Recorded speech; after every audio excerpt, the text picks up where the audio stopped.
All right, welcome everyone to our fourth session on Build Abolition 101 at CCSF. We're doing our session on Care Not Cops. And then you'll see right on the right side our schedule for today, which would be Do No Harm Coalition, or Fabián would be talking about the justice studies along with how they are supporting survivors of police violence alongside the DPH Must Divest campaigns and the medical industrial complex. We also have Tyler and Carlos from Coalition on Homelessness talking about CART, which is the Compassionate Alternative Response Team. And we're also going to be doing our introduction. So just starting off with the practice of doing visual descriptions, I have long black hair. I have a long sleeve shirt. I'm able-bodied. I'm Vietnamese, Chinese, American, and my name is Era Kim. And I'm joined by my co-facilitator, Brittany. Hi everyone, my name is Brittany. I'm a 27-year-old cisgender woman. I have long dark hair, I have a plain white background, and I'm wearing a black turtleneck, and I'm happy to be here with you.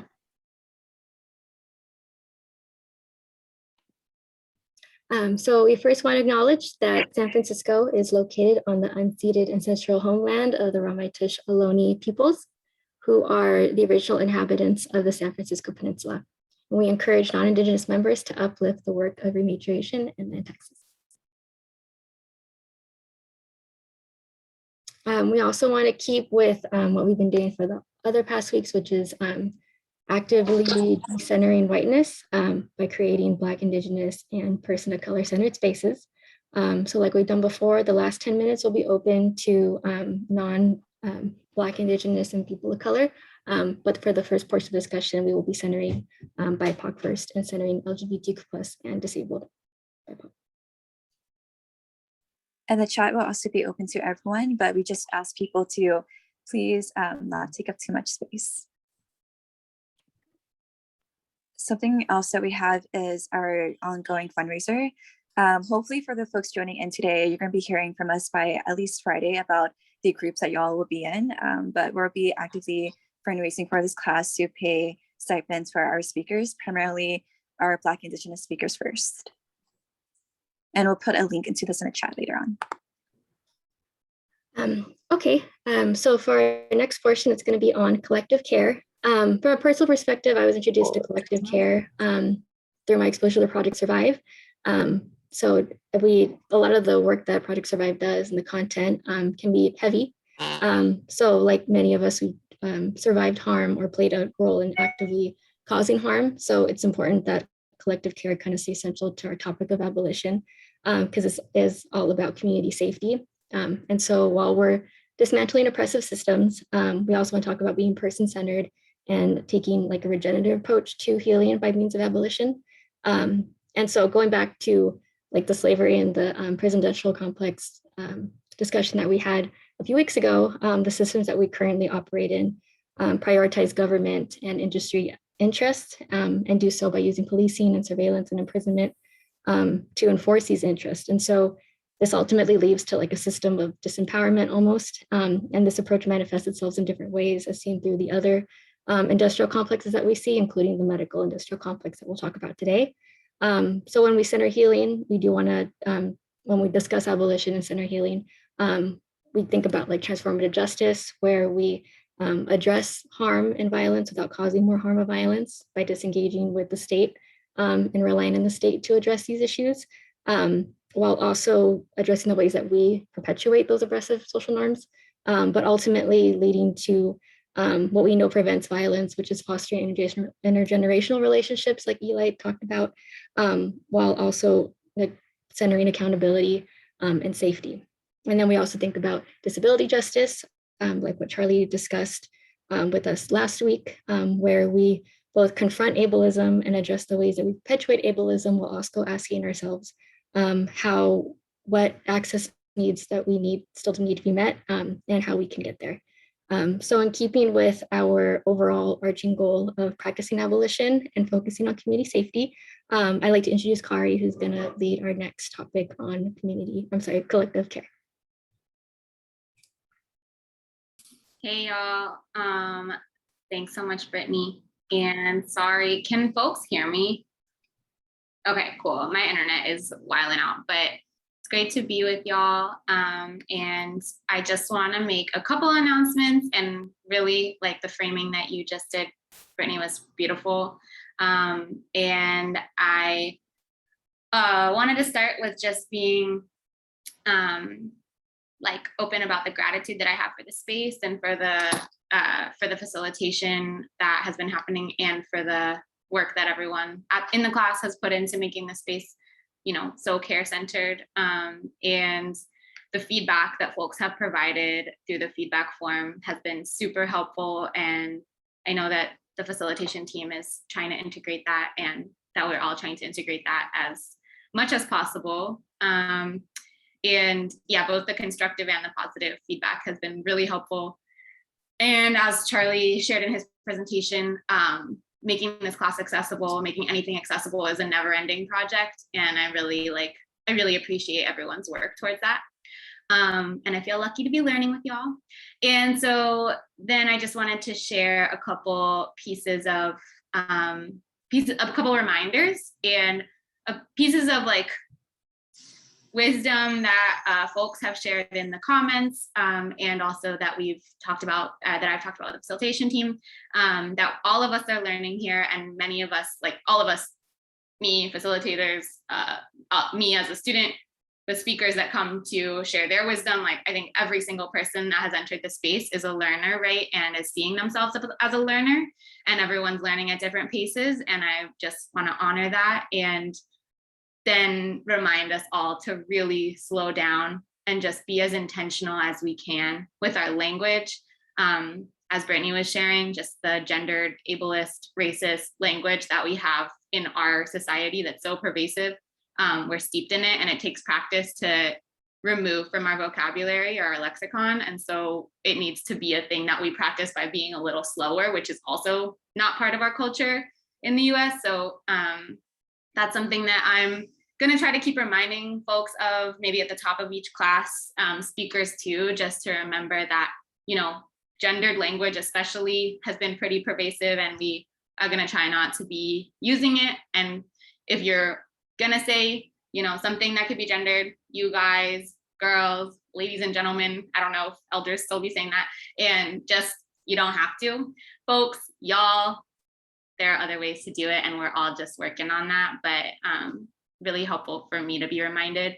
And I also wanted to acknowledge that I think last week, maybe on Monday, a speaker was talking about suicide, and they used really harmful language around that. And I'm sorry that I and no one spoke up about it sooner publicly.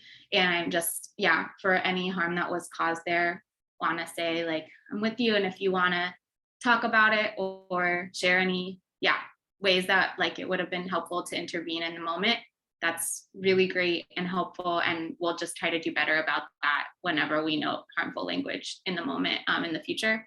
And I'm just gonna pop a quick article if anyone's interested in like learning how to use more trauma-informed language around suicide, that someone shared with me at my school. And I think that's all I got. And I'm really grateful, excited to learn from folks today and be in community with y'all. Awesome. Thank you so much, Kari. Kari is in charge of, well, she is facilitating the care portion of this community project, and she'll also be sharing a care form at the end of this class. I do want to take accountability in terms of misgendering and then using they, them pronouns for someone that uses specifically he, him pronouns. And again, it is a learning process, and I'm glad that we are open to that environment. So next is going to be Brittany, who'll be introducing Fabián. Go ahead, Brittany. Hey, okay, so Fabián is here from Do No Harm. Fabián Fernández is a student in the joint UCSF, UCB, MD, and PhD program in medical anthropology. He researches issues of safety, workplace violence, and policing in the US emergency departments. In his time in the Bay Area, he has organized with healthcare workers for Do No Harm Coalition, fighting against wage theft, evictions, and police sweeps. He has also worked to support individuals and families affected by police violence. He models his healing work from years of practice with Clínica Martín Baró a student-run free clinic grounded in Latin American liberation psychology. He grounds himself in music, spoken word, somatic practices, and ancestral healing. Hi, y'all. I'm so grateful for this space. I'm also a student of this class, and it's been really amazing to, be able to see all the education that's been happening and build off of the amazing sessions, especially last week's session on disability justice. I'm really excited to talk today a little bit more about Do No Harm Coalition and the medical industrial complex and how we can dismantle that alongside the prison industrial complex. So I'm going to share my screen real quick. Fabián,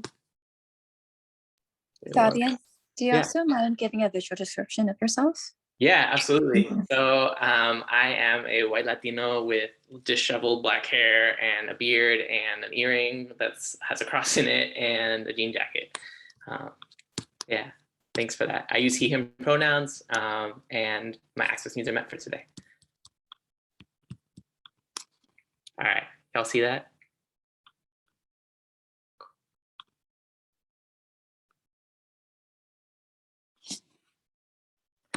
Great, so I'm gonna talk a little bit about our coalition Do No Harm. We started back in 2016 in support of the Frisco 5 hunger strikers. This had happened, just a quick kind of trigger warning. I'm gonna talk a little bit about police violence, gonna talk a little bit about histories of chattel slavery and medical experimentation and how that has influenced the medical industrial complex. If at any point you need to take a step out, take a breather, I'm not going to go into depth, but I just want to know that I'm touching on these topics. So in 2016, there had been a series of murders.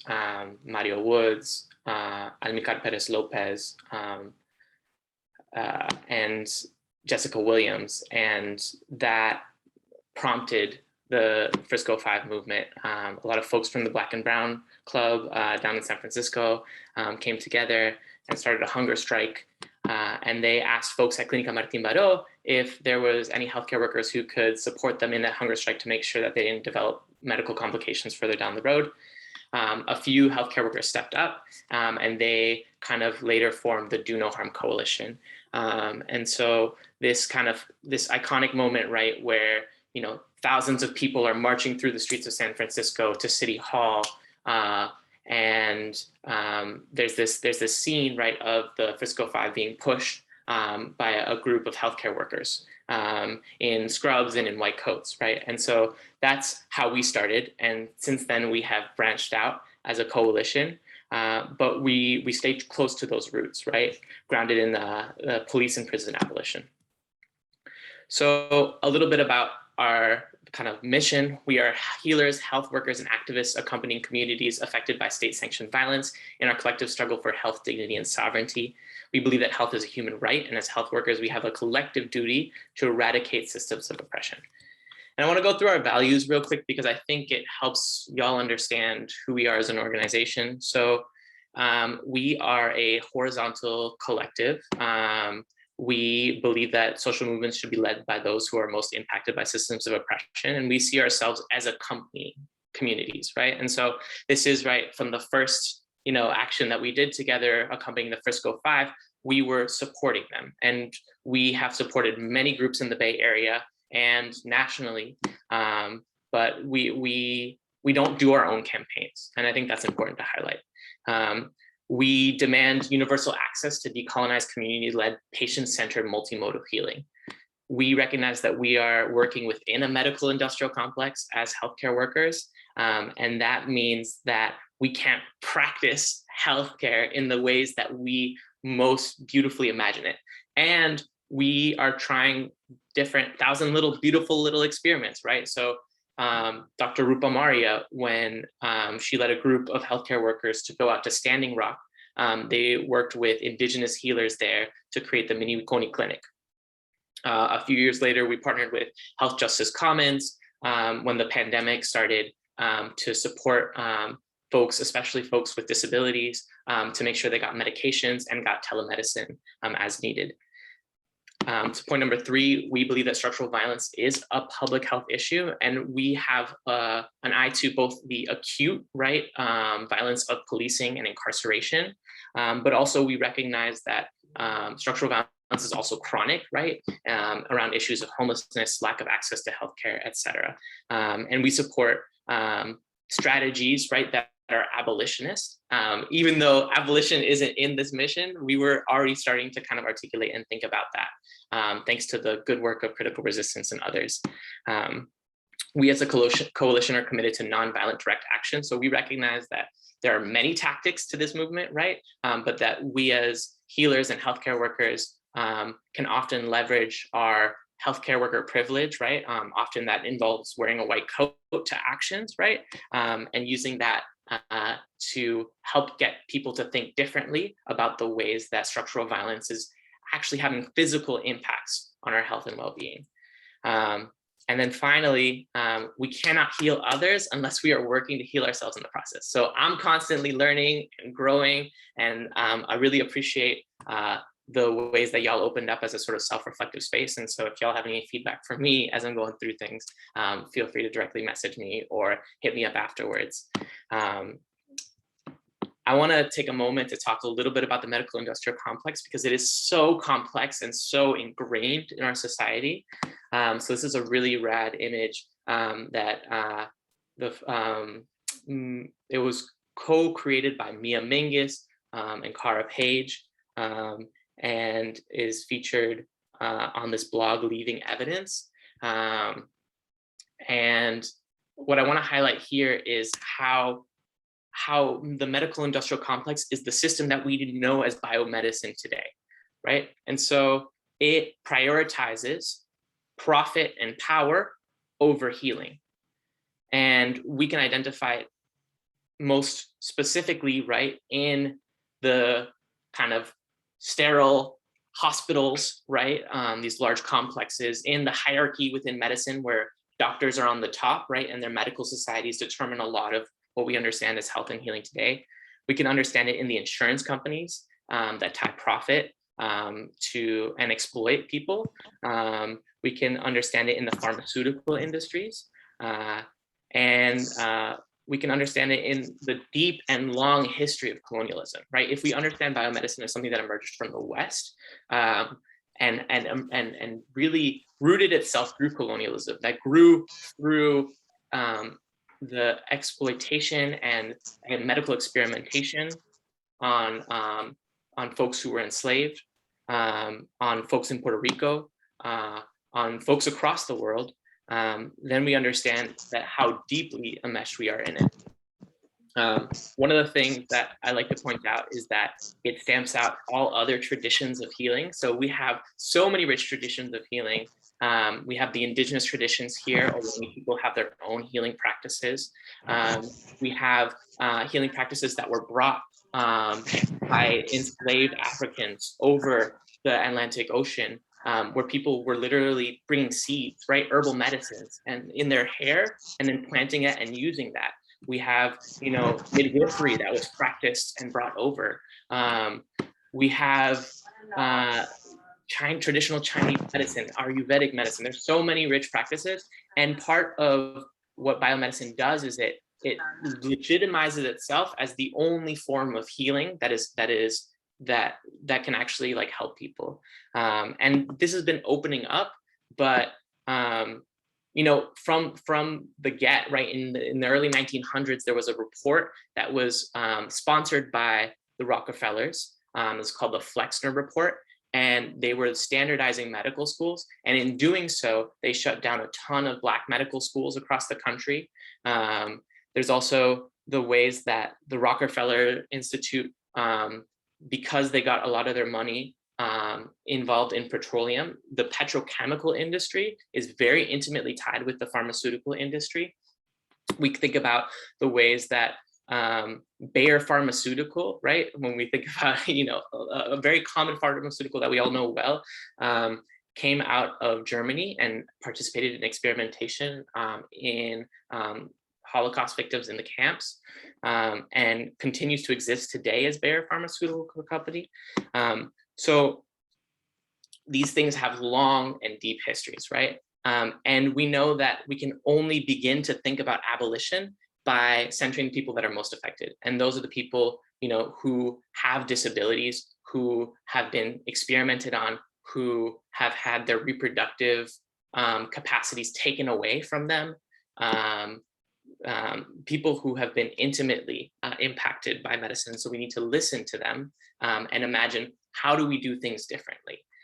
The other thing I want to touch on that was touched on last week that was really great was the way that the medical industrial complex is tied to questions of safety.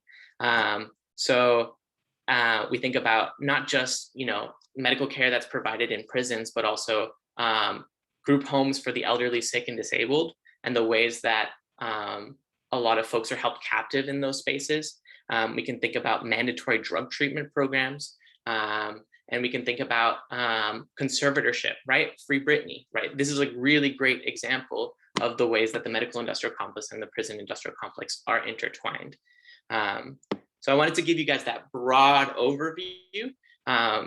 Of course, there are other people who can speak to it better than I can.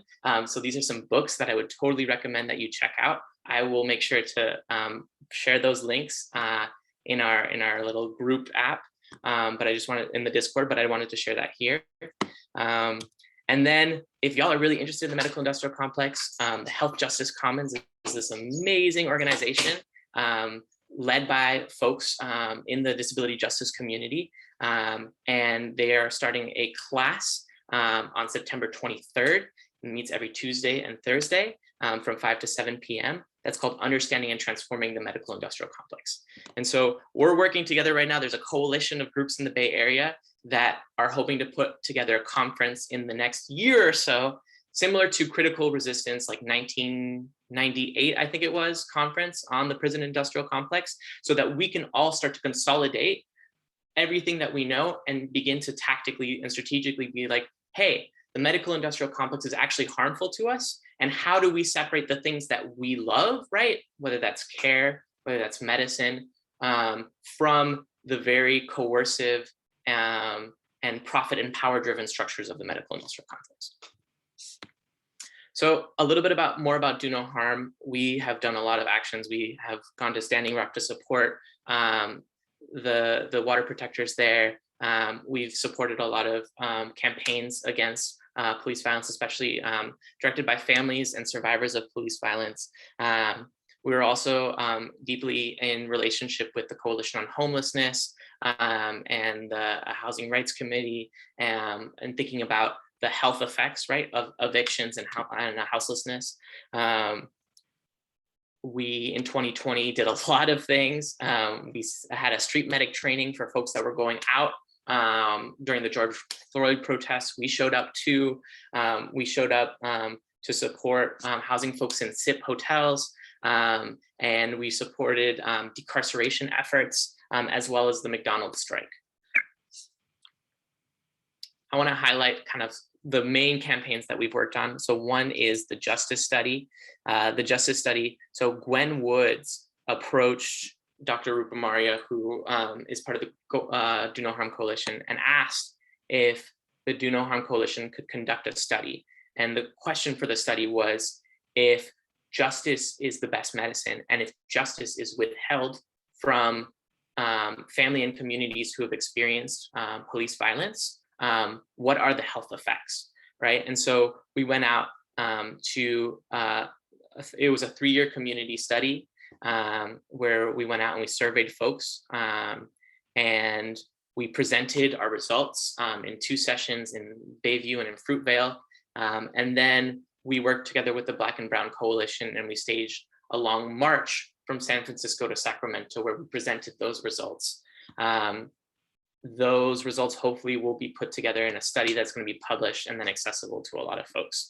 But just as an example, it's complicated, right? Because we shouldn't need public health data to know this shit is fucked up. And how do we use it tactically, right, to help movements? We also, worked a lot on questions of housing and houselessness. Just yesterday, we participated in the car caravan to keep SIP hotels open. We staged a huge action in front of London Breed's house, and are also we're involved in the Stop the Sweeps campaign. Finally, working with the Health Justice Commons, we help to support the radical Telehealth Collective. We're centering, this is our way of trying to imagine what healthcare could look like. So it is telehealth that offers multilingual interpretation, translation, live closed captioning, and ASL to our communities with the hopes of supporting them and bridging them to care in moments when folks lose healthcare or just need support. And we learn as we go. Finally, we've done a lot of work to support victims of police violence and their families. So Jamaica Hampton was shot, almost 2 years ago by police, SFPD, and lost his leg. And we showed up at the action at the Mission police station, and there we met his mom, and his mom told us that she was not able to get into the hospital room to see her son because the sheriffs were all stationed outside. Because as some of you may know, our public safety net hospital system, DPH, right, contracts the sheriffs, the same sheriffs who secure the jails, in our hospital systems and in our clinics. And so they were standing outside and they would not let her in. And so our coalition played a huge role in making sure that she was able to see her son and visit him. And since then, we have helped to support his recovery, and we have a fundraiser, a GoFundMe, to make sure that he's housed until he gets SSI or disability. And so there's a QR code there. If y'all are interested in donating, we would really, really appreciate the help. And maybe that's something that we can think of when we're thinking about mutual aid in this class. But I just spoke to Jamaica today. He's doing really well. And it's been a really transformative experience working with him. He's supported me through a lot of difficult moments. And yeah, I think the more we can just be in community with folks and center their needs, the better we'll be as a movement. Finally, anyone is welcome to join Do No Harm. We're going to start up with monthly meetings in the fall. You can use that QR code to sign up. Again, I'll be sharing all these links later. We're a pretty horizontal structure, so we have a central planning group that plans out things, but then anyone is welcome to attend our general meetings, get our weekly newsletters, and show up to actions and events with us. We have a newsletter. Feel free to subscribe for that. We got a Signal chat. We believe that, healthcare workers, wherever you're coming from, we need community. And so if we can just be like messaging each other like, hey, I'm showing up to this action, like, the more we can be in community with each other and not feel alone when we're showing up to things. Just a reminder, this specific chat that we formed is an open chat for anyone who wants to join. And so just be mindful of that. It's non-secure. So we don't know who's on there, but we know it's for community. There's also a street medics trainings that we've been organizing. Please check out our website. There's a 2-hour street medic training for health professionals.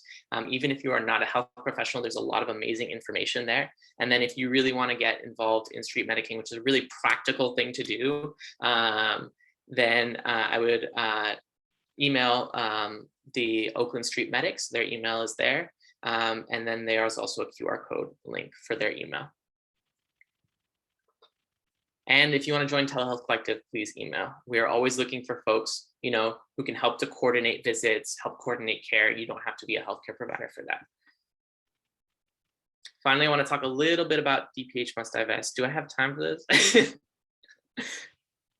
think I got a few minutes left. So You should be fine. Go ahead, Fabi. What's that? You should be fine. Go ahead. Okay, cool. Thank you. So DPH Must Divest is a campaign that started last year to removed the sheriffs from our Department of Public Health system and from San Francisco General Hospital and Laguna Hong Hospital. It is, I think, a campaign that is most aligned with the abolitionist work that is happening here. Currently, we've had some huge successes. It's been a challenge, right? Because we've been engaging with the Department of Public Health, the Board of Supervisors, and hospital administration, and they are all have concerns and trepidations, but it's been amazing to see how much we've accomplished in the year. So within a year, we've reduced the number of sheriffs in the hospital, and most importantly, DPH Must Divest has pushed for increased patient navigators, the expansion of the behavioral emergency response team, which are a group of psych techs and psych nurses who are specialized in de-escalating and in helping folks get what they need. And then they're also piloting a safety team in clinics. And so the hope is that eventually, within the next few years, these safety teams can replace the sheriff. And so that's our coalition strategy. That's DPH Must Divest strategy. And there's more work to be done. So please consider joining. You can join following the QR link there. Finally, I just want to stress, right, like healthcare is intimately bound up, right, in policing. This is an image that my friend Shada Boy illustrated. And I think it really kind of goes to show the ways that we are always bound up in the system that we are in, right? And so why do we need a doctor's order to be able to get out of work, a doctor's note to be able to get out of work? Why are there police patrolling our clinics and hospitals? Why do people who are neurodivergent and have mental illness constantly policed and incarcerated, right? And we need to do better as healthcare to dismantle those systems of oppression. And that's what we're hoping to do with Do No Harm Coalition. And yeah, I'm happy to take any questions y'all have. Thanks, Fabi. So we'll be doing our facilitated discussion after the speakers. But thank you so much for talking so much about everything, and then especially doing the safety teams or providing the training. It's incredible. I know that Brittany will take over and will introduce our next speaker.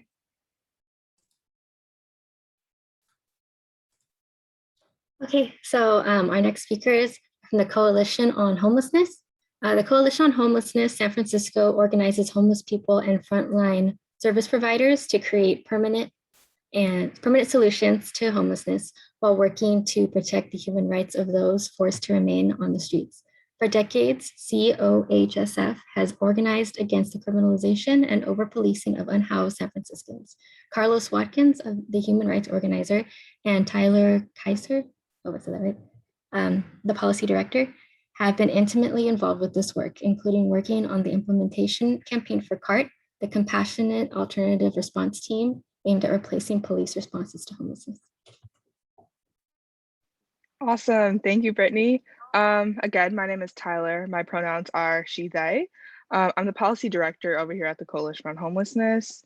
I'm African-American, and I am wearing an orange Denver Broncos shirt, and I have brown, blondish hair. I'm gonna pass it over to Carlos. Thank you, Tyler. Yeah, thanks for the introduction, y'all. Really happy to be here. My name is Carlos Watkins. I use he, him pronouns. I'm one of the human rights organizers over at the Coalition on Homelessness. I'm a white Latino. I wear glasses. I'm wearing a gray long sleeve sweater, and my hair is tied up in a bun right now. And all my accessibility needs are met at the moment. Yeah, and so just to preface this presentation a little bit, we wanted to include a bit more discussion. I pretty recently finished college, and I'm like very fed up with like lectures and being talked at. So I wanted to hear input from y'all, incorporate a bit more discussion of this. So please, when we turn it to y'all, ask a question, feel free to raise your hand, speak out, put it in the chat. We really want to hear your input and incorporate that into how we talk about this topic. And with that, I'll leave it to Tyler to get it started. Thanks, Carlos. All right, we can go to the next slide. So who we are at the Coalition. So for decades, the Co has developed the leadership skills of homeless San Franciscans to forge true solutions to the housing crisis and beat back mean-spirited attacks against them. So we organize unhoused folks, allies, service providers to fight for housing for all. Here at the Co, we organize our work, and it's accomplished through two focus groups: housing justice and human rights. And these work groups both have open meetings on a weekly basis in which homeless people and their allies determine the policies we'll pursue, the strategies we'll take to meet important goals aimed at ending homelessness and protecting poor people while homelessness still exists in the city. Next slide, and I'll pass it to Carlos. Thank you. Yeah, so when you talk about the issue of homelessness, you could come at it from a lot of angles, talk about legacies of colonialism and capitalism, neoliberalism, right? Why folks are homeless. When we talk about homelessness in San Francisco, we really focus on the neoliberal era, post-80s, post-Reagan, and kind of the explosion of a housing crisis and austerity we saw. And basically from the beginning of that, from the 80s, the primary response by the city of San Francisco has been criminalization. San Francisco has enacted more anti-homeless legislation than basically anywhere else in the country. Unhoused folks are more likely to be arrested because of a lot of factors. Specifically, they're often in poorer neighborhoods with higher levels of policing already. There's a lot of overlapping between drug use as well as mental health issues and homelessness, and all of those are factors that increase your likelihood to be over-policed and criminalized. They're also targeted by very specific anti-homeless laws and quality of life provisions designed specifically to criminalize houseless folks. And they're much more subject to frequent approachal, being searched, being questioned by police due to constant complaints by neighbors. Not to mention the fact that whereas the Black population of San Francisco is about 5%, the unhoused population of San Francisco is over 30% African-American. There's huge disparities of LGBTQ populations, our transgender, non-conforming populations, folks with mental health issues, disabled folks, senior folks are all overrepresented in our houseless population. And those are all factors that continue to increase the possibility of criminalization, assault by police, those types of things. Next slide.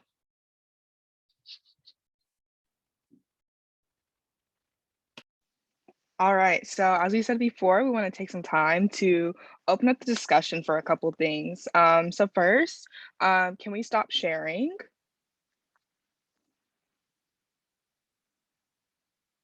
Awesome, thanks.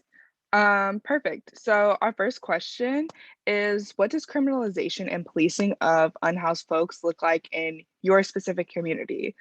So for folks, take yourself off of mute. If you're feeling the light, include it in the chat. You can also private message it to me and Carlos, and we can read it out loud for you without mentioning your names, but just wanted to open the space.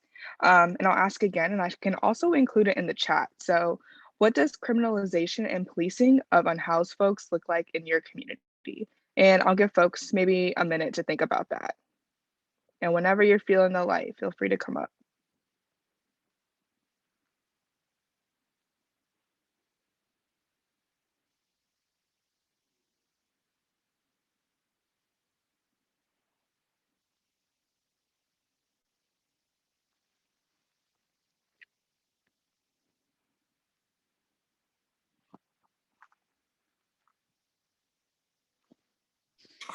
Okay, so folks, feel free to use that raise hand function, and then I could help spotlight people. If not, add into the chat. Thank you. Yeah, you're welcome.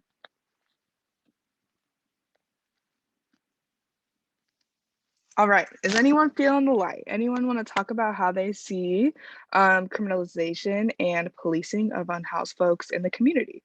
So this could be on your walk to work, your walk to school, traveling in general, just how you see it.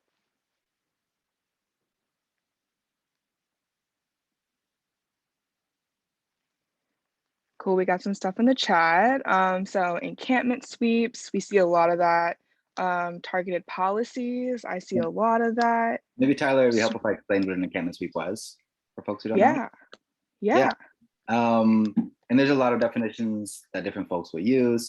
what I'll say in my understanding is that an encampment sweep is when the city has decided that an encampment or a group of tents, really a group of people who are, finding a way to survive while outside, the city has decided that those people must move for whatever reasons, and do so through intimidation, ticketing, sometimes arrest, taking their belongings, use those tactics to get an encampment to break up and no longer be there. Yeah, thanks, Carlos. In the chat from Carrie, BART police walking up to folks on the train, checking their tickets and making them get off the train. Jazz included dehumanization. Jazz, do you want to expand upon that a little bit more? Hello. Hey. Can you hear me?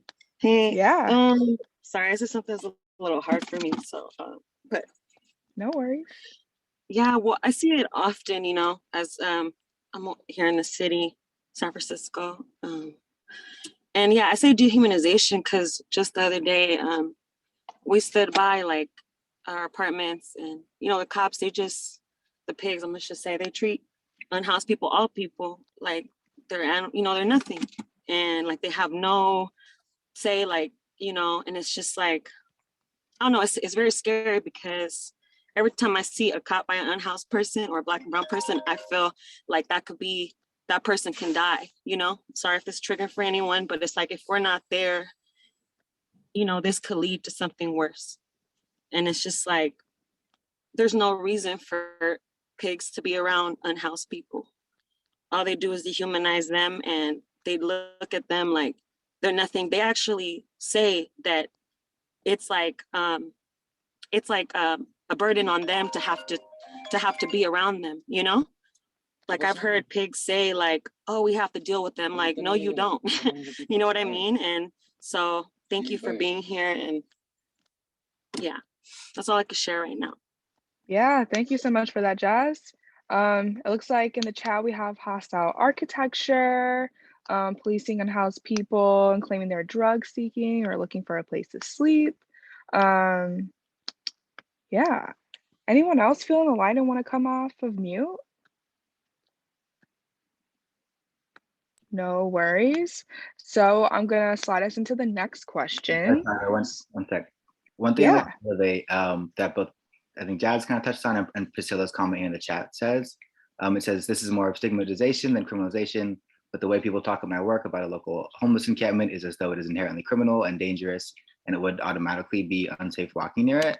I think it's really important to hold that criminalization doesn't just happen from the state level, right? From the police themselves. It's reproduced in our institutions, in our conversations, in our workplaces, our schools. And it's important to keep in mind how broad criminalization is and how it can be enacted upon unhoused folks from multiple directions. Yeah, thanks, Carlos. Okay, so the next discussion question we have is, what does a proper response to homelessness begin to look like for folks? So again, I'll give, Sean, were you gonna say something? No, I'm so sorry. I didn't realize that I was unmuted. I apologize. No worries, no worries. So what does a proper response to homelessness begin to look like? I will include the question in the chat and give folks a little bit of time to think about that.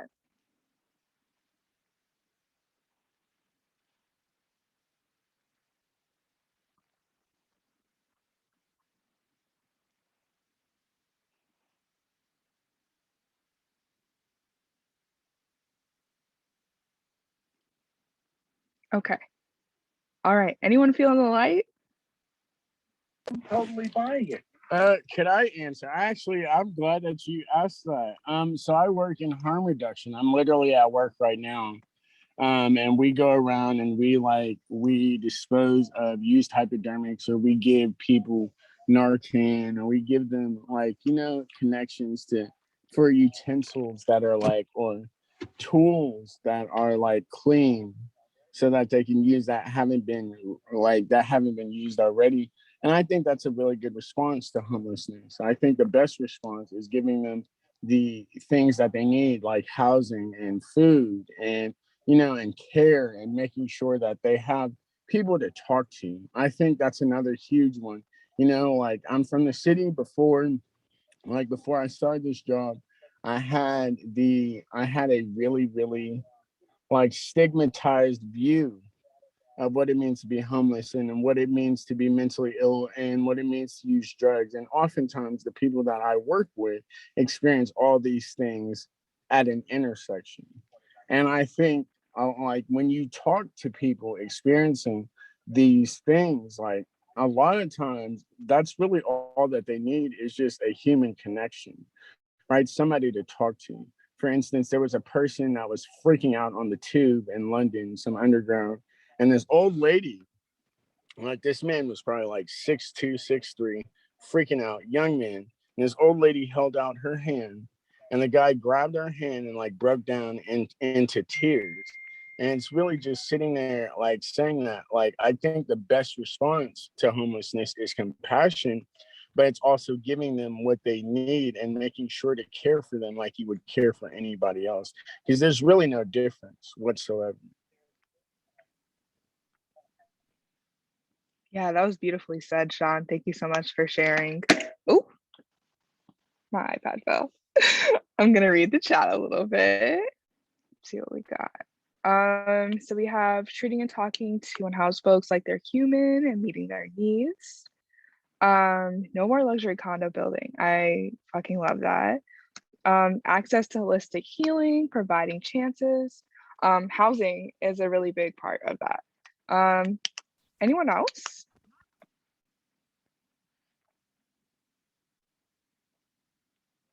Providing key resources like housing and free healthcare without a catch. Yeah, all of that is really helpful. Do you have anything to add, Carlos, or? No, I think those are all really great answers. Yeah, awesome. All right, so we can go back to the presentation. Beautiful. And then Carlos, I'm gonna hand it over to you. Yeah, so in those last two questions kind of lies the problem we face at the coalition, right? We have a history of the city responding to this crisis with criminalization, and it's our job to figure out what that looks like, fight against it, and also build the solutions that will actually help folks. And that takes many different shapes because criminalization is so very multifaceted. And so just to pick one example of how we're doing that, for this presentation, we're going to talk about CART. So slide. So CART is a compassionate alternative response team. Basically, CART came out of a pretty simple understanding that it's really bad and traumatic to have a system where housed people call the police because they see an unhoused person and makes them uncomfortable, and the city's response is to send a cop to that unhoused person to harass them and make them move. It's harmful, it's traumatic, and also the police themselves don't even want to be a part of it. It's not really up their alley to just be telling folks to move along every day. And so CART came out of that idea, and was based on a program in Eugene, Oregon. Apologies. Yeah, came out of a program in Eugene, Oregon that said, why don't we take all those calls about trespassing, aggressive panhandling, loitering, all the other things that they make up to target unhoused folks. And instead of sending a cop to respond to them, we send people who actually care, people who are not going to tell them to move, and people who can connect them with any resources they might need, provide outreach, maybe bring them some water, maybe talk to the housed neighbor to try to reduce the conflict in the situation. And so over about a year, a lot of advocates, community organizations, unhoused folks came together and developed this program called CART in order to try to make that project a reality in San Francisco. Slide.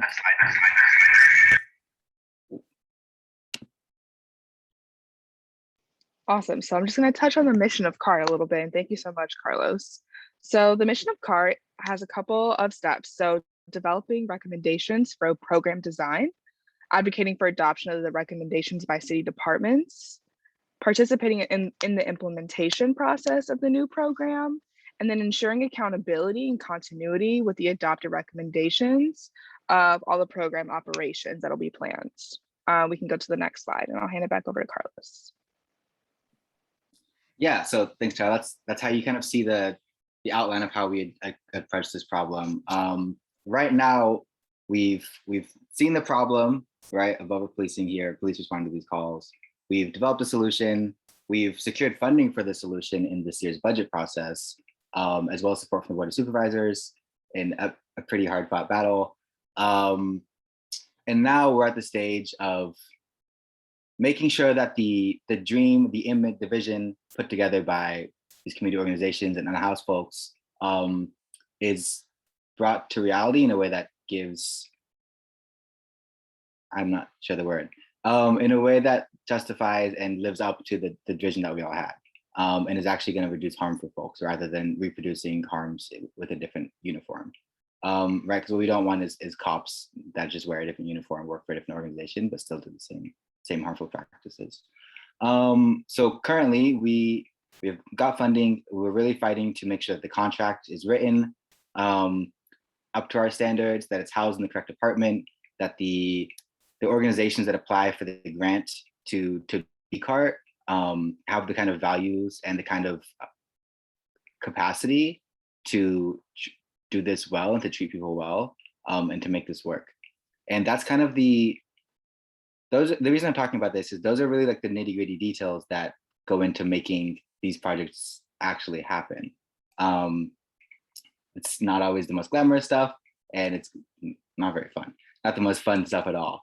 But once you have the fight, you get riled up, you get the win, then you got to stay on it and do these kind of nitty-gritty details to make sure that the things we fought for actually come to fruition, and come to fruition in a way that honors the people who fought for them. Slide.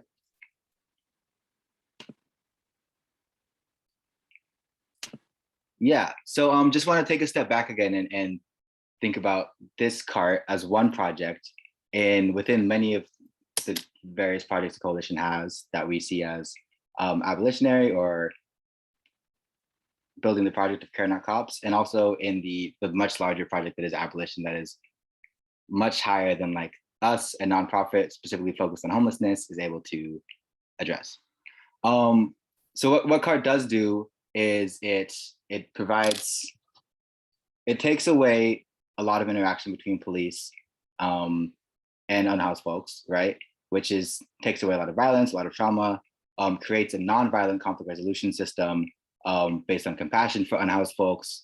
It also has a lot of space for the participation of the clients, if you will, the folks who are being responded to. CART is meant to be accountable to them, whereas the current police system is accountable to the housed folks, the businesses, the landlords who are calling the cops. CART is accountable to the folks who they're helping, the folks who are actually trying to show compassion to. That's what CART does do. What CART doesn't do is abolish the police. What CART doesn't do is stop sweeps from happening, stop HJOC, right? For those who don't know, HJOC is the Healthy Streets Operating Center. They're basically the city department that coordinates sweeps. CART doesn't do those things. So that is to say, there's no one project, there's no one campaign that we have that's going to like end criminalization of homeless folks and provide all the solutions we need. CART is one piece in our much grander scheme that's sometimes a little hard to see, that is trying to push everything towards the right direction over the many decades. Slide. Yeah, so with that being said, let's can we go back to not sharing screen so we can see everyone's pretty faces?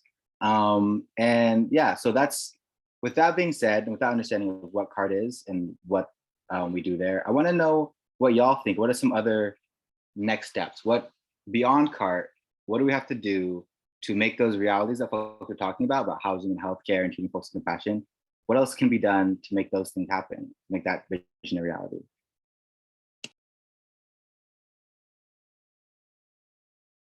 And I'll give folks about a minute to respond to that, and I'll put it in the chat too.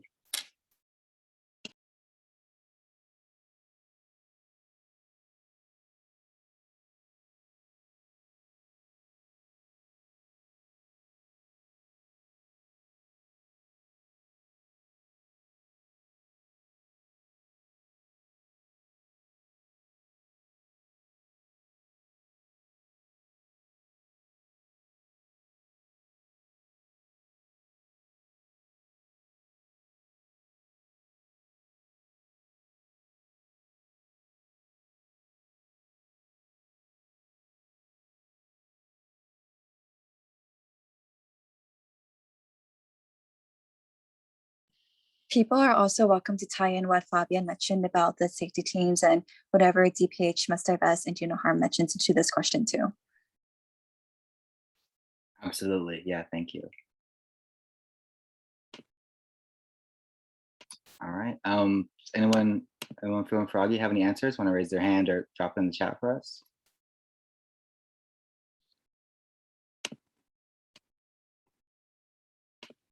No wrong answers here. This is a space for your wildest visions.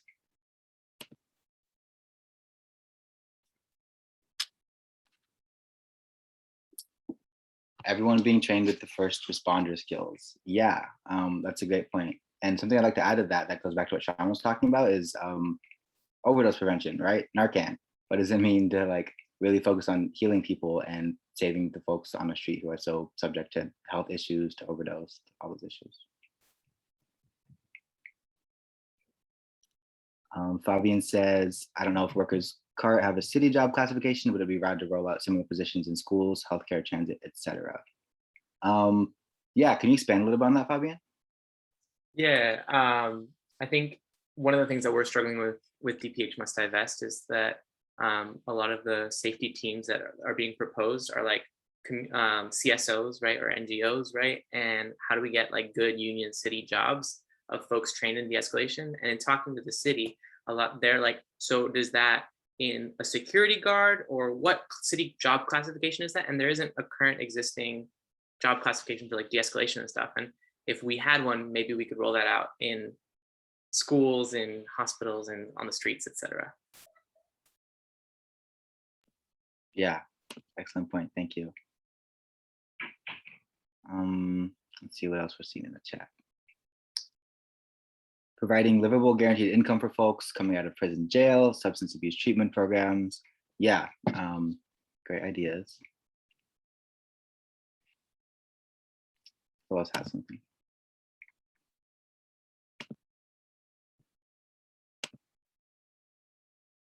I have one that I'm not seeing. How about like abolishing the police? That's that's a big one, I think, that we need to keep fighting for. Yeah.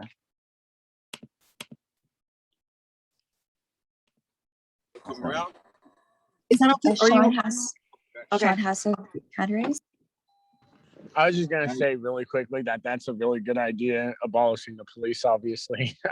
But I was only saying that because while I do my job, I realize that the pigs only do one thing, and that's displace people in the first place. They're already displaced. So if you're pushing them, people experiencing homelessness around, where are they going to go? You know, like you're just pushing them around. You're not giving them housing. You're not giving them solutions. You're not giving them food. You're just pushing people that are experiencing this around, and it's really, really harmful to them in the first place. I just really wanted to like add to that. That's it. Yeah, beautiful. Thank you, Sean. Jazz, were you gonna say something as well?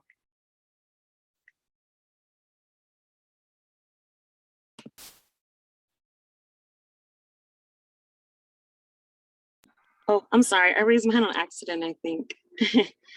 Okay, no worries. I see burn down prisons, build housing on top. Yes, we love it.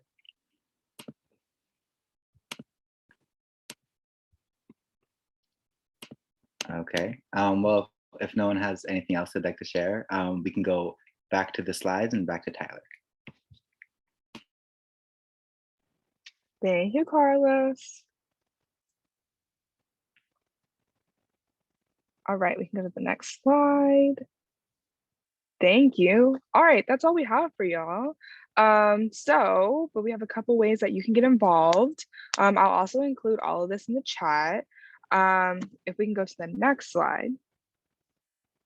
Thank you. So you can join our co-listserv. Basically, we'll send updates or any information on new things that we're working on here at the co. You can visit the CART website to find out more about CART and next steps.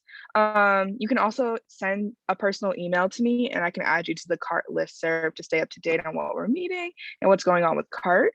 You can also follow the co on Twitter at the Coalition SF. You can follow CART on Twitter. And then if you have any questions, comments, concerns, ever want to get involved or want to see what we're doing or ever need anything, feel free to reach out to me directly. Again, I'm Tyler, and my email is tkyser@cosf.org, and I will include this in the chat.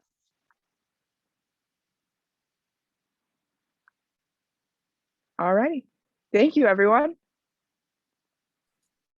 Thank you, Tyler, Carlos, and Fabián. I really love that you've centered compassion and kind of work to address the power dynamics that exist within the medical industrial complex and how that translates into the work that you do. So thank you. We'll go into more of this after the break, but right now we're going to take a 10-minute break.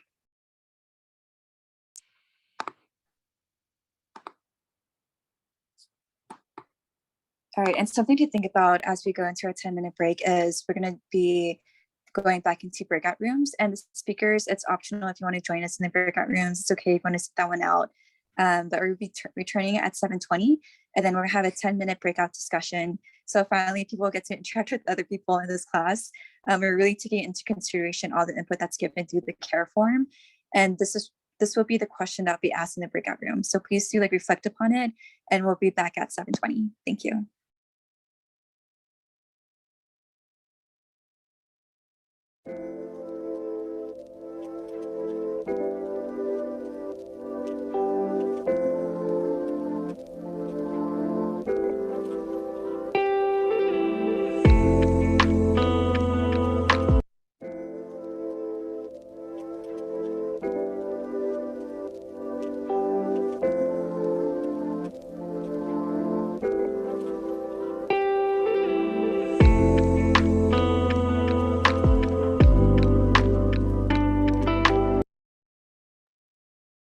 And as the presenters are still there, I'm sorry, I just want to reemphasize that after our breakout room, we're going to go back into our facilitated discussion. So speakers, please don't leave yet. Thank you.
Okay, I hope people enjoy doing the breakout rooms. This is probably something that we'll be implementing moving forward in our upcoming sessions. I just want to open up the space for people that want to share any input.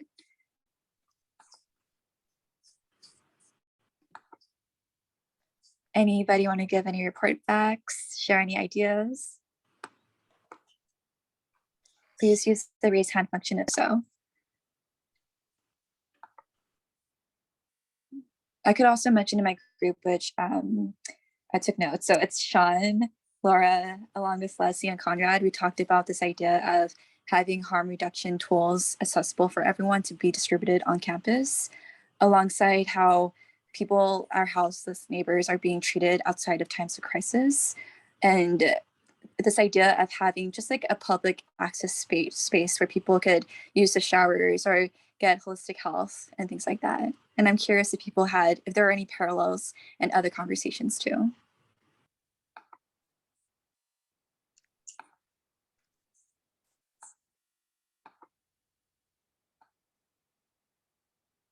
Okay, I'm just going to open up the space for like a couple more minutes until we dive into the facilitated discussion where we could ask the speakers any questions.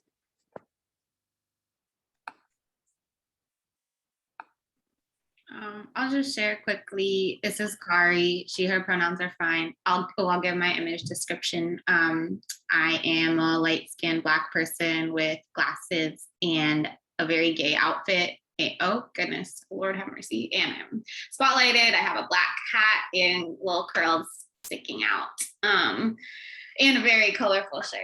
And I was just gonna share that I think like a lot of the conversations, which I'm really grateful for, that we had, were like around shifting funding from, like, as we've all been saying, like shifting funding from the cops to having crisis counselors, people who can provide like high level care around psychiatric and mental health crises, and also like disseminating that knowledge amongst students and staff and community members so that we can all be in community supporting one another, instead of having like a scarcity around, like, if you, like, we were all sharing similar experiences of being in a university setting and having people in crisis have like a 6-month wait to see a counselor, and just thinking about how like we can build more support around that with amongst ourselves, but also how like we should not have cops on horses, as Tyler shared at their college, and we should instead have like a abundance of people who can provide really like trauma-informed and adequate care to as many students as possible. So it was like, it's pretty simple. It's like, put the money in the good place. So take it out of the cops' budget. Thank you, Kari. And we'll also hear more specifically about the funding that the City College Police has. And just as a reminder, just as how Kari mentioned, how are we building those accessible skills? The pathway to get certificates and build and make classes at City College is actually quite doable, you know, so then everything that you're imagining when it comes to creating skill sets and replacing the police and building more care, that is definitely possible. So again, I just want to open up the space, being mindful that we want BIPOC voices first. And then in the last 10 minutes, which will start at 7:50, we'll open it up to people that are non-BIPOC. So if anybody has any questions for Fabián from Do No Harm Coalition, or Tyler and Carlos from Coalition on Homelessness, please do share. You could also drop the questions into the chat.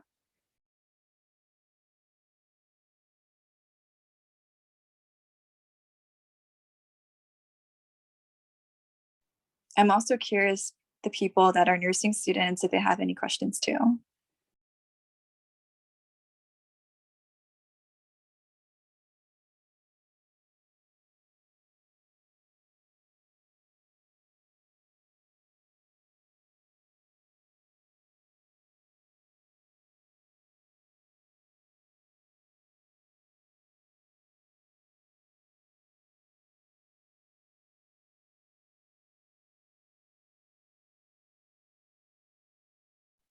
Okay, I see Joy, you have a question. Do you want to share it out loud? Yes, hi, this is Troi, Troi.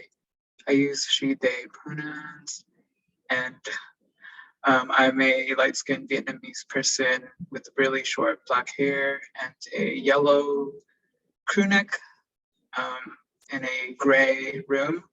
And my question is, what are your dreams for harm reduction?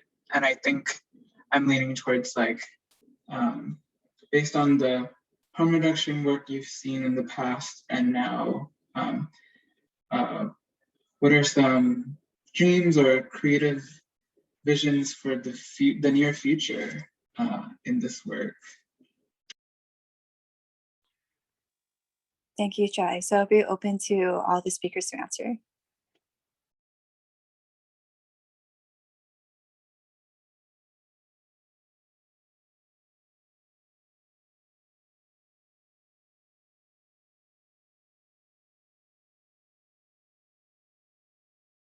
I'm down to chime in on this. Thank you so much for your question. And apologies, I'm just gonna quickly close the door because my puppy's got a chew toy. But yeah, I think harm reduction, right? When we think about harm reduction, you know, coming from the world of folks who use drugs, right? Like it was, you know, literally folks in the 80s and 90s who were just trying to get their friends clean needles and make sure that they didn't die of overdoses. Like it was really, really difficult. And it's amazing to see where we are now, where Narcan is like freely available to be distributed. Drugs are still criminalized, right? And so what would it mean to decriminalize drug use, right? Fully. What would it mean to have, spaces where folks can use safely and have, folks who are trained healthcare professionals support them if they're having any bad reactions or having, struggling with overdose and stuff like that. I think harm reduction is also, it's been expanded, right? To think more broadly about, how do we, respond to people in mental health crises who are, trying to harm themselves in some way, in ways that aren't coercive, right? Because I think a lot of mental health revolves around sort of coercive mechanisms. And so there's a great group that was highlighted last week called Project Let's, right? That is trying to reimagine what it looks like for folks who are in mental health crisis. And that is like, doing a lot of work, like mapping out, like, how do I feel when I feel anxiety, or when I have moments where I feel out of touch with reality? Who do I call on? Map a pod out. How do I want to be treated? When do I want care, and how do I want it? So I think those are great things. I think something to look out for is the ways that institutions use the language of harm reduction, because harm reduction is for like individuals, right? Engaging in behavior. It is not for institutions, or to give excuse to be like, oh, well, police may happen, but we can do some harm reduction by reforming. That's actually not harm reduction, right? That's actually getting in the way of abolition. So something to be careful of. Thank you, Fabián. I was wondering if Carlos and Tyler had anything in response.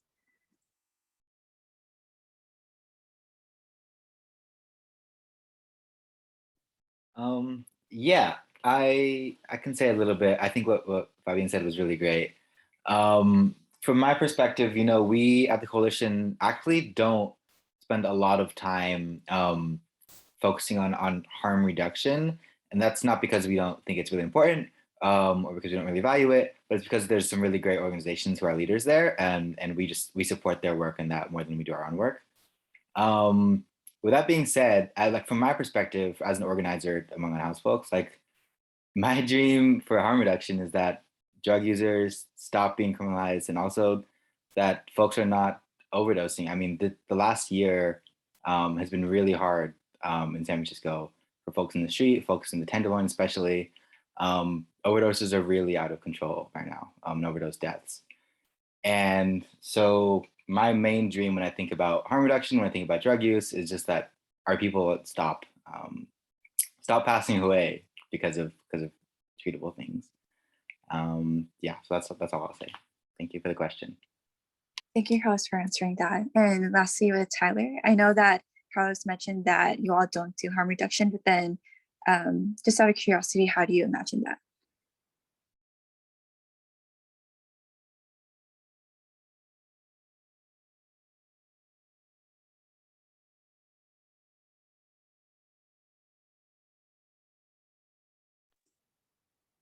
Okay, I think Tyler does not hear me. All right, Tyler. Real quick. Okay, got it. And then I know that Kari has a question. Do you want to unmute yourself and ask? I can. Sorry, I was feeling like I was talking too much. I was wondering about, for both folks, or all folks that spoke, but for Fabián first, like in working with other people who are doing medical care work, and I'm assuming not everyone is like really on board with abolition from day one. Like, yeah, do you all have to do a lot of organizing and like radicalization with those folks? And if so, what does that look like? And yeah, I think I'm trying to learn a little bit more about that from in my own organizing with people who are like not inherently on the track to like do this work. And then yeah, same question for people for Tyler and Carlos, because I know that a lot of homeless service providers are like extremely carceral, and like it is so rough out there sometimes. So yeah. Great question. Yeah, we all have a responsibility wherever we work in to think about the ways that we are upholding racial capitalism and how we can start to undo that. And med school, it's not a part of our curriculum, right? And so we had to do a lot of political education ourselves, and that meant reading groups and study groups, and that also meant just engaging with community organizations in the Bay Area. So that work, through White Coats for Black Lives and Do No Harm has been really foundational. And honestly, when I tell folks, like, the most I learned it was outside of med school. Like, it wasn't in med school, how to care for folks. I think it's always great to have examples of radical, folks who do the work that you do. So for me, when I think about radical healers, I think about, people like Che Guevara, like Franz Fanon, right, who were trained within biomedicine, but had a very radical vision that didn't understand health as just an individual thing, but as a collective thing, and that we need to get rid of structures of oppression. I think of the Black Panther programs, right? And the ways that they had free health clinics for the people and really put sickle cell on the map. The ways that the Young Lords literally occupied Lincoln Hospital. Like, they, they occupied the hospital and demanded better services and got better services. And so there's just so much there. And I think we as healthcare workers need to understand ourselves as workers, and then we need to understand, how do we, get rid of these kind of parasitic institutions like insurance companies, right? And pharmaceutical companies that are profiting off the backs of people who are suffering. So there's a lot of work to be done. And I think, right, the organization education happens like this, like what's happening right now, where it's just people getting together and reading and talking about how to create change. Thank you, Fabi. I just also want to highlight that, unfortunately, Institute for Healing and Justice was unable to attend. And they're an example of people breaking away from the medical industrial complex, where they're just students that were from UCSF. They created their own school. And they're really thinking about how are people creating these pathways of skill sets that steer away from capitalism, while recognizing that as we try to build different community safety through City College, we recognize that those are non-reformist reforms, and ultimately we should do things like freedom schools, which hopefully we'll explore later on in the session. I'm wondering if Carlos and Tyler, if you want to answer Kari's question too. Yeah, unfortunately, Tyler is still a bit preoccupied. I'm sure they have great thoughts. I can just share from my perspective, which is the Coalition on Homelessness, kind of from the beginning, has been a partnership of frontline service providers and unhoused folks. And historically, there's been some tension there, right, between conflicting interests. But for the most part, that still holds true. A lot of my organizing is with unhoused folks, and a lot of my organizing is with service providers and frontline staff. And yeah, in the homeless service world, there are more conservative agencies. There are a lot of homelessness services are based in religion. And some religious groups are more conservative than others.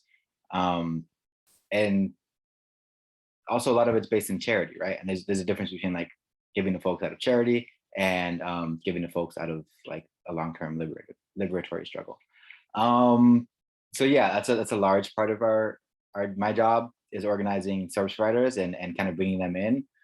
There's also, San Francisco is blessed that there's a lot of really rad service providers, a lot of really rad organizations, groups like St. James Infirmary or Glide, so many other ones that do really great work. And so I don't have to push too hard on them. But yeah, that's part of the job is bringing the folks who all do the same jobs in different spaces and care about these issues and bring them into the larger campaigns and the larger fight. Thank you, Carlos. It seems evident that people are building these coalitions centered on healing justice and staying away from the police. So it's very exciting to really be engaged in that too, and that you're opening the spaces for that. I'm going to open up the time right now for a non-BIPOC to participate in the facilitated discussion. Then again, it's still prioritizing BIPOC voices if anybody wants to share.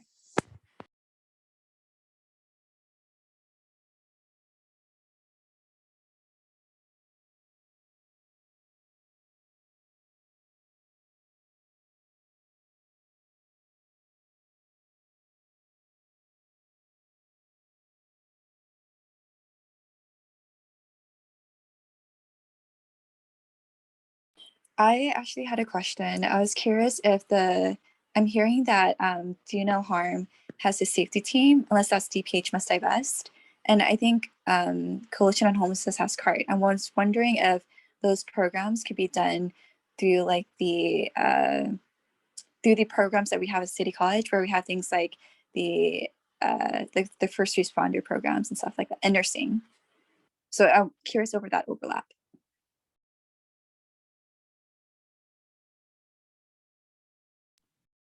Yeah, just for clarity, so Do No Harm is separate from DPH Must Divest, although there's a lot of overlap with members. DPH Must Divest has been pushing to end the contracts with the sheriffs as part of the things that we won in this summer's budget cycle. It was the rolling out of a safety team in a few community clinics in SF. And so, like you said, like there's a really great opportunity there to think through how are people trained, who are the people that we're hiring, what kind of benefits and financial compensation are they receiving. So yeah, I totally think that there should be more integration with CCSF. Thanks, Fabi and Carlos. Yeah, that's interesting. A little hard for me to answer. I'm not sure what the landscape of CCSF is like, or like how unhoused folks are policed there. But I mean, I'd say as long as there is a CCSF PD, which I'm assuming there is, a police force on board, there's ways in which they're enacting violence on unhoused folks, I'm sure of it. And yeah, I think it's always worth our time to think through how that violence is enacted, what are the pathways, and like what are some alternate pathways we can create to change that. Thanks, Carlos. Yeah, so for people that are unaware, we have an administrative of justice department, and they're the ones that do the police training on campus. And they're also responsible for the 80% of training throughout the California community colleges. So it'd be interesting if that gets replaced by alternatives, which are being done right now. So again, we're gonna open up the space, and then at 7:55, we're gonna close out with a reflection question. And I do see that there's a question asking if anybody from Project Survive wants to talk a little bit about the program itself and the care that Project Survive provides, and perhaps how it connects with Coalition on Homelessness and Do No Harm.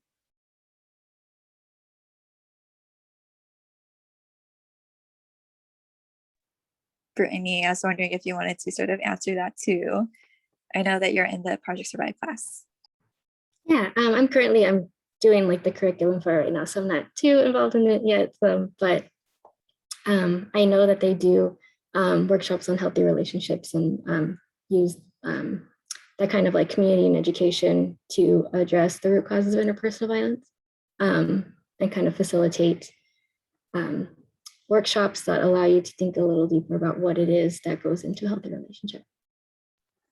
Thanks, Brittany. Project Survive is focused on doing the peer educator model. So like how we're learning from each other. And I think someone has a question, Micah. Hey, I'm hoping to be a nursing student at City College, and I'm curious how you approached like your fellow students and professors at UCSF to start organizing Do No Harm, and any recommendations you would have for expanding to other spaces. Yeah, that's a great question. Yeah, so I started medical school the fall after Do No Harm had been founded, and so it was already kind of there.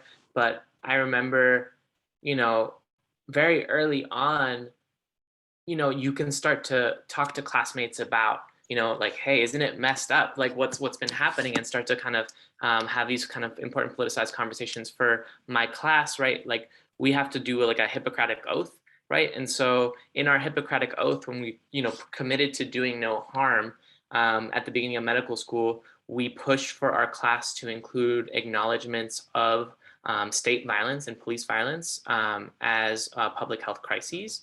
And that was it was an intense conversation to have with 150 vastly different medical students.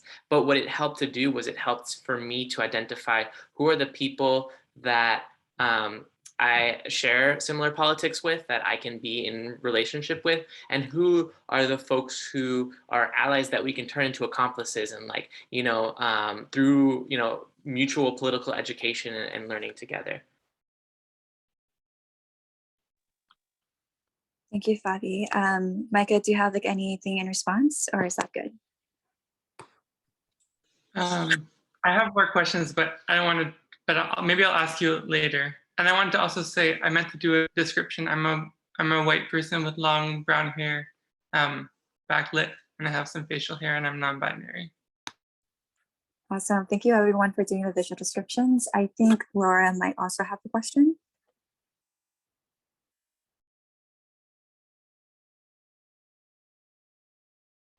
Yeah, hi. Okay. So, hi, I'm Laura, and I am a white, non-binary femme with green and red hair, and two nose piercings.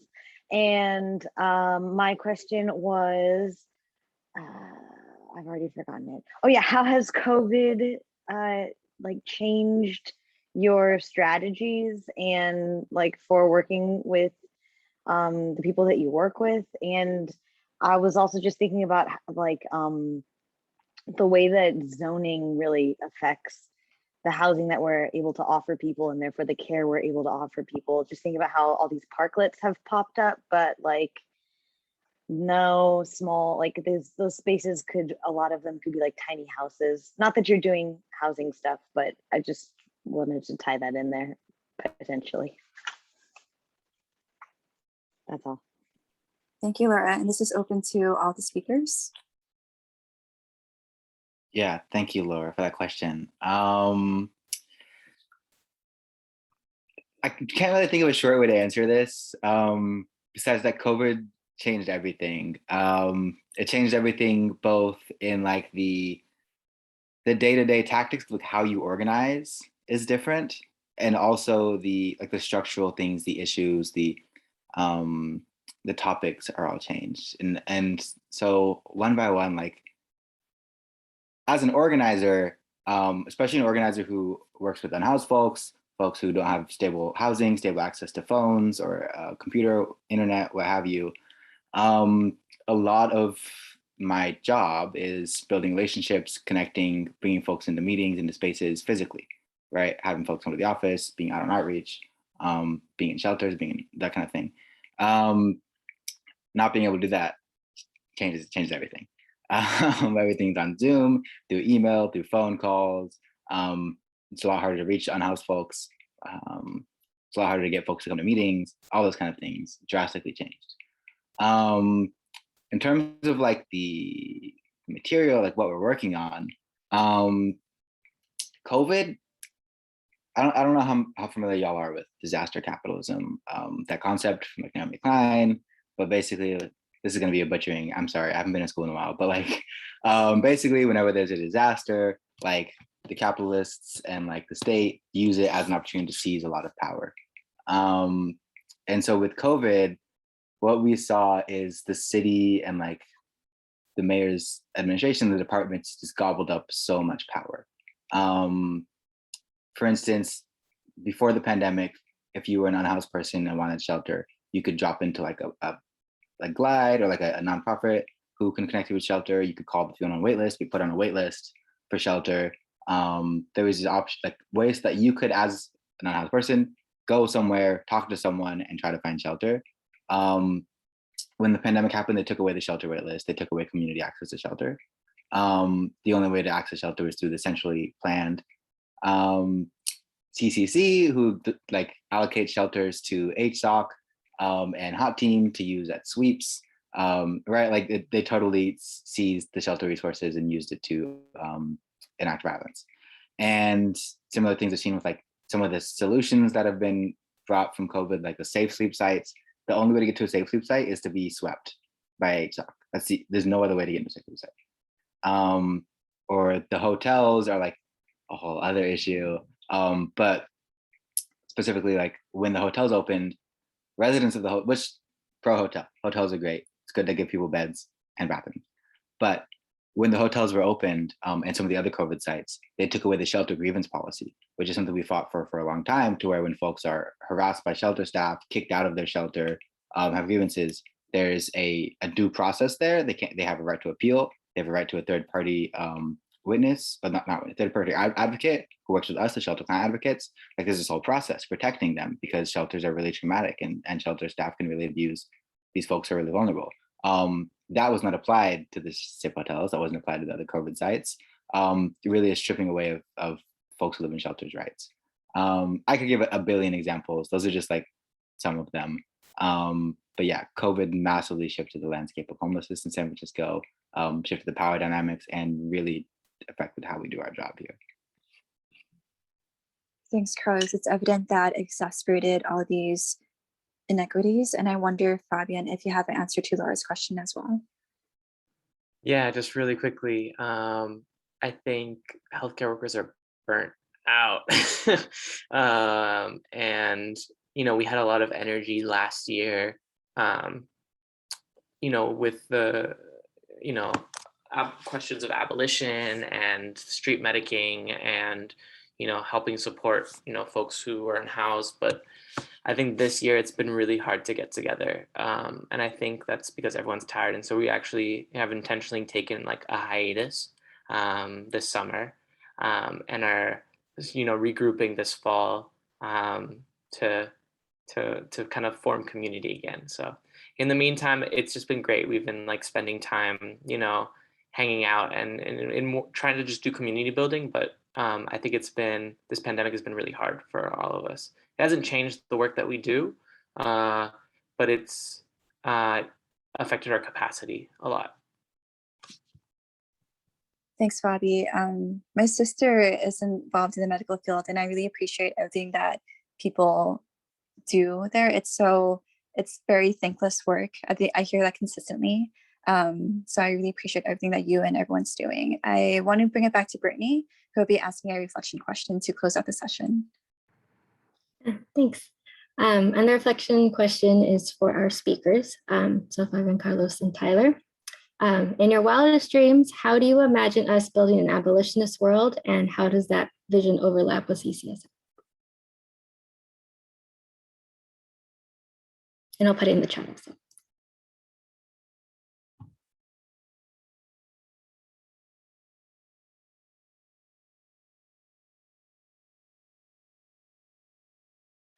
It's such a big question. I always think about like, what does it mean to feel free, right? And I keep coming back to Nina Simone's, right? Like no fear, right? Like I would have no fear that like, if, I was to get sick tomorrow, that I would be broke, right? Or that like, if I, wasn't able to pay rent, that I would be unhoused, or, if I had a mental health crisis in the street, that I wouldn't be harassed and harmed by the cops, right? Like, that's for me, like what, an abolitionist world would look like, is a world where we're looking out for one another.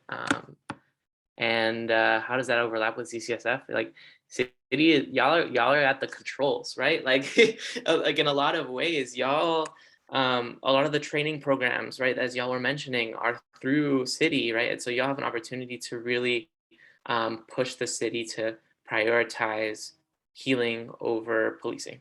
So super, super excited to see what y'all do.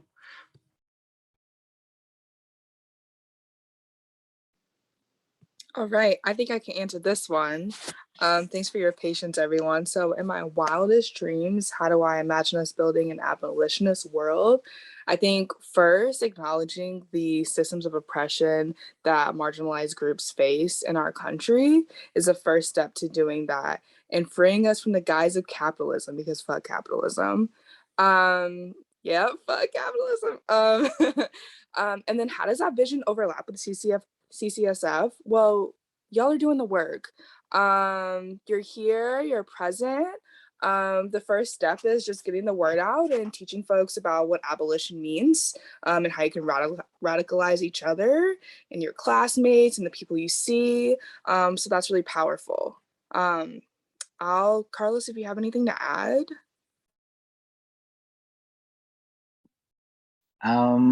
Yeah, I mean, I wouldn't say this is adding to yours, but like my answer to this question, I think it's a really good question. The work that Tyler and I do is very much like in the nitty gritty, like the day-to-day struggle, like folks are getting hurt every day and we're out there. And it's really hard to step back and ask this question to yourself or connect it to your work. And I think that's the space that y'all occupy, right? Like you have this moment in college, in these spaces to think these ideas through and to dream bigger than I'm allowed to at work. And to take off my work hat a little bit, dream bigger than like a nonprofit worker really could, right? Like, let's be honest here, there's, right, we work within the system, within the structures of the city to change it and to reduce harm. But like, there's a lot that we can't touch and that we don't have the capacity, even if we wanted to. It's not right for us to do so. And so like, that's y'all's job. That's where y'all exist, and really happy to see this space and excited to see what can come out of it.